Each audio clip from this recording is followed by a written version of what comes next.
I'm sure people ask you, what does that mean when it says composer additional music? How is that different from being, part of the composer's core team? How is that different from being a co-composer? That's a great question. You're giving me the controversial ones. Yeah. Well, we need answers, Anthony. I demand answers.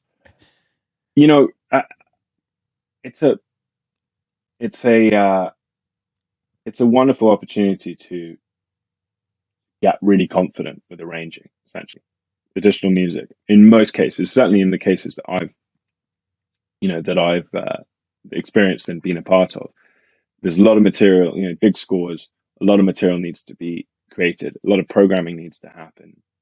And, to realize the demos and play them in the meetings. So everybody, including the lead composer, depending on how they work, but in the case of the composers that I've worked with, they do really excellent demos. And there's a lot of extra work that, in the old days, when you just show up with an orchestra, generally orchestrators would take care of that. And so that sort of structure in a way has stayed, except the orchestrators, depending on the project, are constrained a little bit because everything has to be presented, generally part of the music in the demoing phase. You can add things and you can improve things for the final orchestration, but there's a limit to what you can change because the director's not going to recognize the cue. So really, in my situation, and some people will disagree with this, but in the experiences I've had, the demos are pretty finished in their orchestration. So that process has really seeped into, starting with, it's a process that Hans really started with these very accurate demos. So that, which obviously was a huge shift, I think, in this business. I wasn't really around then, but, having noticed it, it was a shift for studios going, well, this is brilliant. We can hear and collaborate with this music before we spend $500,000+ to record it, which was an amazing shift for studios, I think. Obviously, now the playing field is much more level, and it's really a universal expectation that everybody can demo the music very well.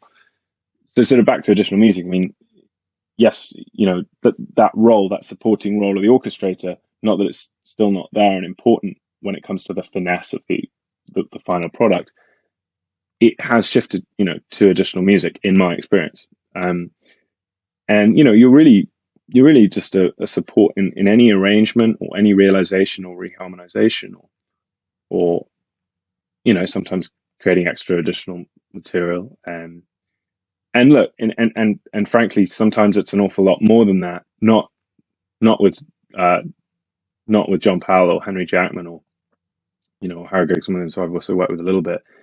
But there are composers who I've done an awful lot more than that for. So it's really an apprentice system. You're getting access to filmmakers, listening to directors talking at the highest level, and the exchanges that you're supporting, making sure that it's really an excellent job. And I think that obviously people are talking about being a bit more open about this. And it's an interesting one. It's I think that there really needs to be more acknowledgement of just how huge a job it is to do, a tentpole adventure score or an animation score. It's a humongous amount of work. And so I think part of the concern about, the transparency of there are, sorry, I just lost a head. That's okay. Part of the concern of the transparency of this is just, I don't know that there's really a realization of what this process entails. And I suppose that's part of the magic of it and the mystique of it. And so there's a value to that. And that's partly why, people don't necessarily need the system to change, because change can be problematic for business structures. And I think, ultimately it should be always the lead composer's vision. So,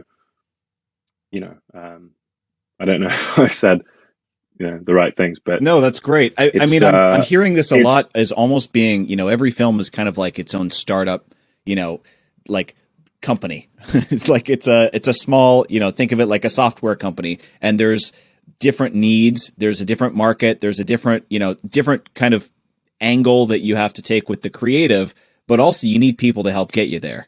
And you're describing, I think, different elements of a collaboration. My question that stems from that is, how big are we talking about on one of these big animated films? Rio 2 being a good example, but also How to Train Your Dragon was also a massive undertaking, I know. What is kind of the core team of that consist of? There's the composer, and who else kind of in that orbit? Yeah, I mean, before I answer that, just to extrapolate a little bit on the last question, I think what's important really to remember here is that if we're all trying to deliver the best we can, and there's a shared wisdom that happens, as I mentioned at the beginning of the interview, that the things I've learned from John that I carry into my own films, my own work, and things that he learned from his mentors, Patrick Joel and Hans and other people that he worked with in the ad world early on.